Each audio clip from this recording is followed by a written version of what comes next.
So welcome everyone to School of Timeless Wisdom. Now, today I want to speak about something very important. And in a nutshell, it's called programming.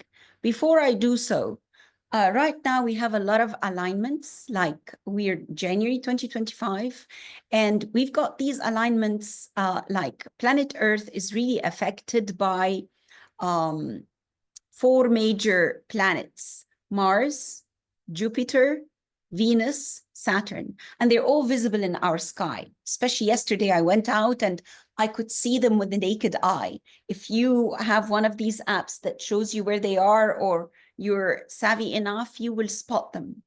And everyone is in alignment with us. So the last 3 days, if you had felt more than normal headaches, aches, exhausted for no reason, or even a common cold, just a simple common cold, know that one thing is happening.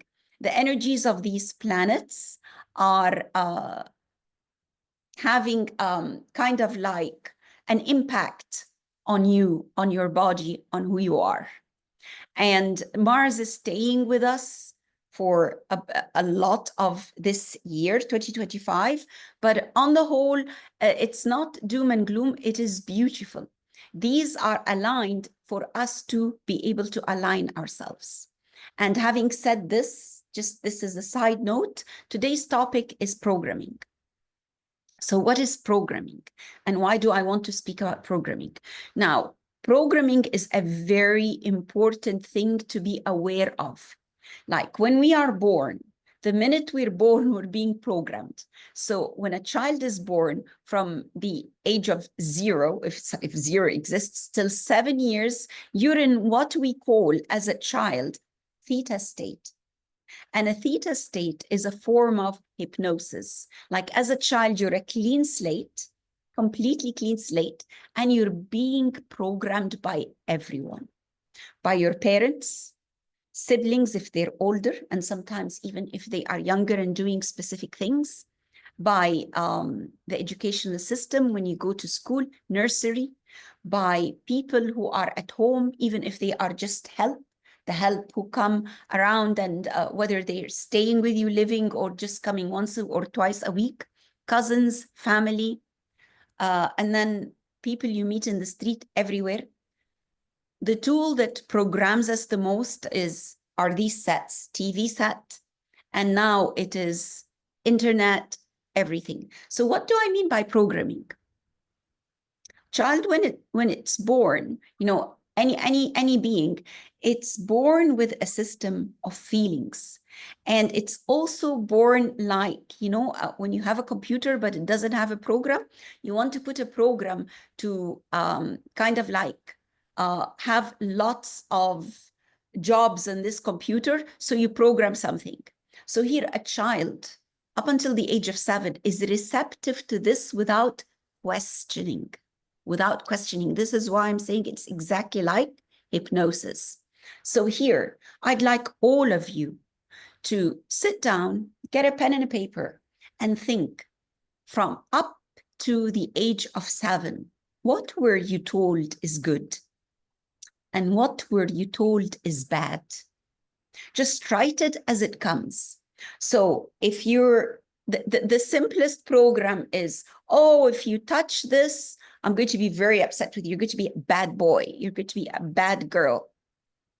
So here you have a program of, I can't do this thing. I can't do. And if I do it, I'm a bad person. So you've been programmed with 2 things. You're stopped from doing something. You are not allowed. So permission. You need permission or you're not allowed. And 2, I'm not good, which will translate later in life as an adult into, I can't do this thing because I'll lose my friends, I'll lose my family, there are repercussions, meaning I'm a bad girl or I'm a bad boy. I'll join that wagon and a lot of people will not love me because parents would say, oh, mommy won't love you, daddy won't like you, this is not good. So here you would say, but how do I bring up a child? Well, since children are so sensitive up until the age of 7 and even beyond, what you do is, oh, sweetheart, you're doing this, but let's do something different.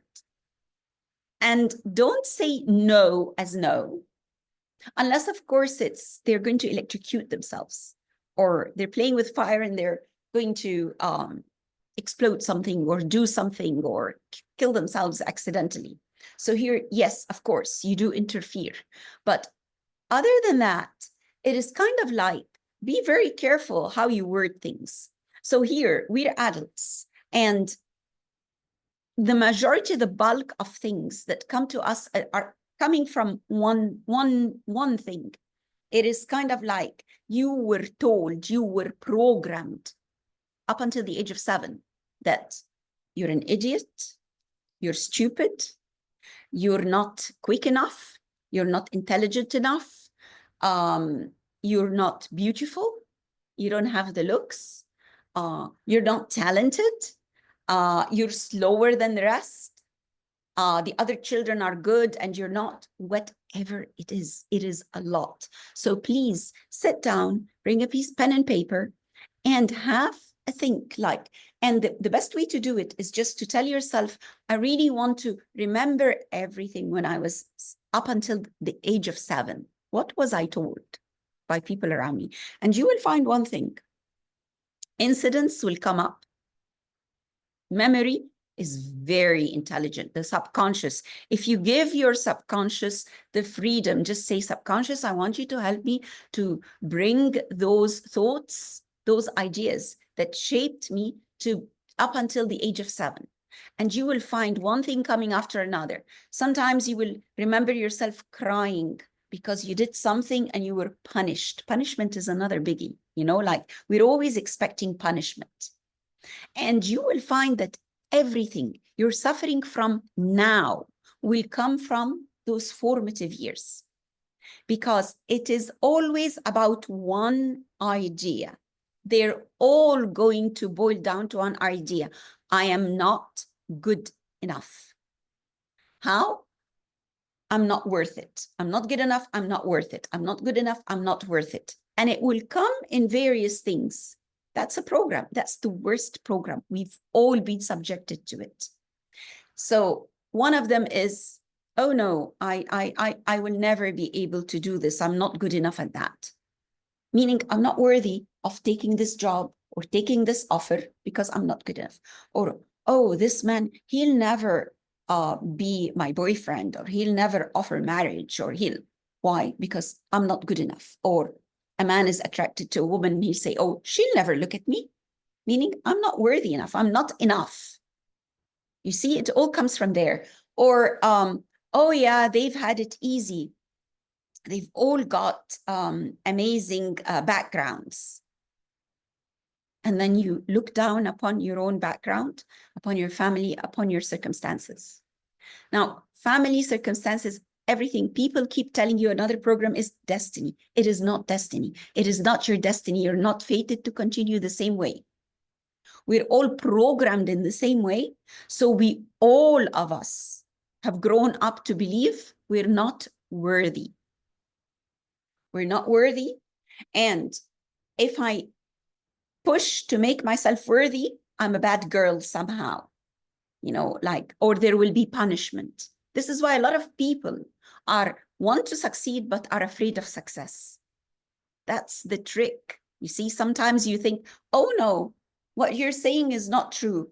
I believe that I'm worthy of this, but it never comes to me. Well, it never comes to you because if you go back, something on those formative years, you will be hearing your mom or your dad, oh, the thing I like the most never comes. The thing that is most important to me will never happen. There is always a devil in what I want. And you've grown up to soak this like a sponge. So they become your ideas as well. One thing happened to me, and it was extremely enlightening. This was one of the best coaching sessions I've ever had. And my coach said, I'd like you to write the most important values you have in life. So I wrote the 5 most important values, and she said, so read them out to me. And I did. And she said, those are yours. I said, yes, I believe in these things. She said, oh, that's good. And then she said, okay, a separate piece of paper. I want you to write down the 5 most important values your mother held for herself. So I thought, okay, my mom believes in this. And then she said, all right, 3rd piece of paper, I want you to write down the most important values your father held. And I wrote them down. And then she said, I want you to go back and read again your values. And I discovered that my 5 values came from either mom or dad. And then she said, they're not yours. Maybe one of them is really you. But the bulk of what we choose to be and to cling on to is not ours, is not us. It took me ages to realize that this thriving to be an A student, this thriving to be very successful, this thriving to be the best, this thriving to be the best is not bad, but it's not me, it was my mom. When I looked, I just stepped back and I thought, oh my God, what Omnia really, truly loves is easy, happy life. And it is this thriving to be that I picked up from my mother, because she always had dreams that were not fulfilled. And she was seeing those dreams in us and pushing us to our best potential. I'm not saying she's bad. I'm not saying she's wrong. She's a parent. But I'm saying they did not belong to me. I realized that I'm a very different person. I don't even want to be in competition with anyone. I'm not in competition.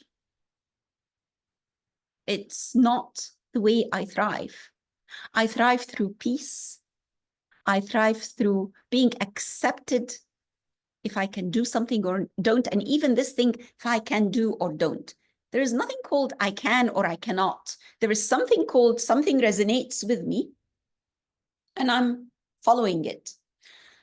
So the most important thing you can do for yourself is have those 3 pieces of paper, write down, or just write down, what were you told up to the age of 7? Have a look at it and say, I've been programmed. Throughout my life, I've been programmed. Up until this very minute, we've been programmed. What I'm telling you now in itself is a program. Not every program is bad. Some programs are designed to wake you up from the program, like this talk. What I want you to do is to wake up and be you. How do you know it's you?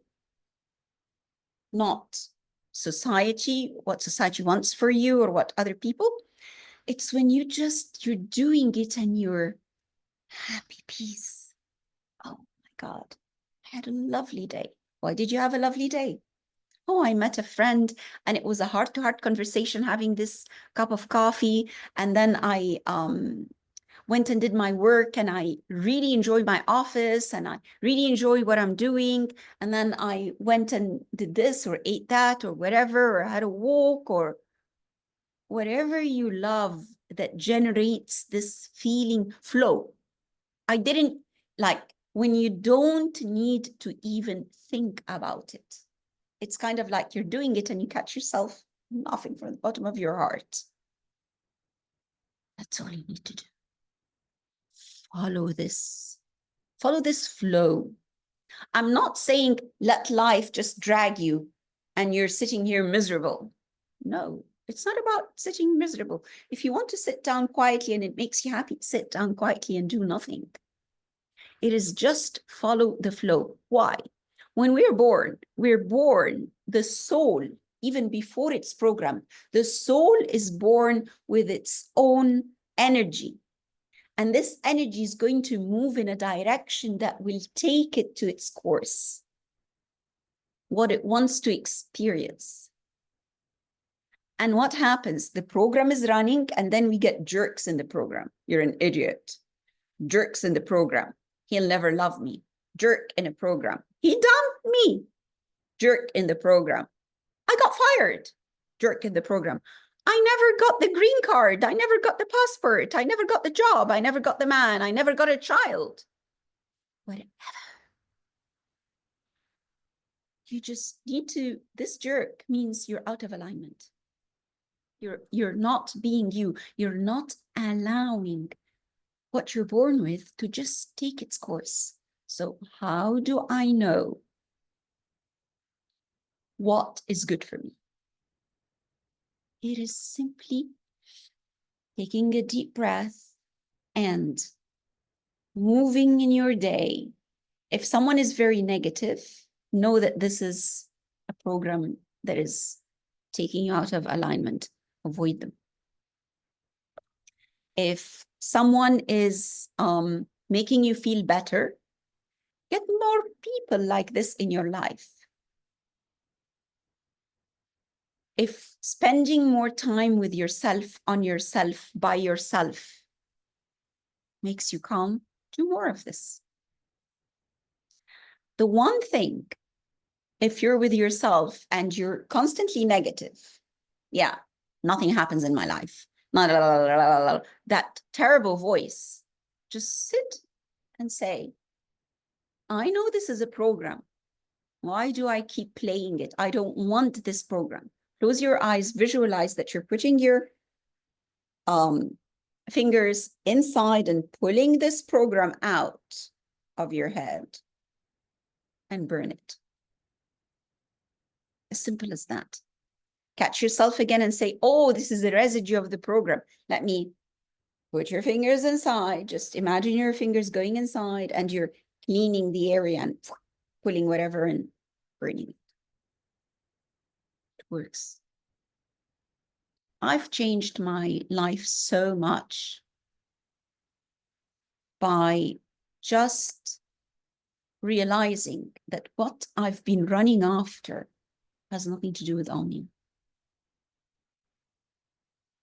So follow not just your passion. I mean, of course, if you could follow your passion and your bliss and all these wonderful things, follow every breath in the moment with ease. Let it be. If it's friends you need to not see because they bring up a can of worms, drop them. But go and have a look carefully at your life up until the age of 7 and deprogram these ugly programs that you no longer need in your life. The most beautiful thing you can do for yourself for the new year and for every year and for every month and for every day is to deprogram by programming something that is you. And you don't even need to program it. It will automatically happen. But just remove those files and enjoy. Thank you.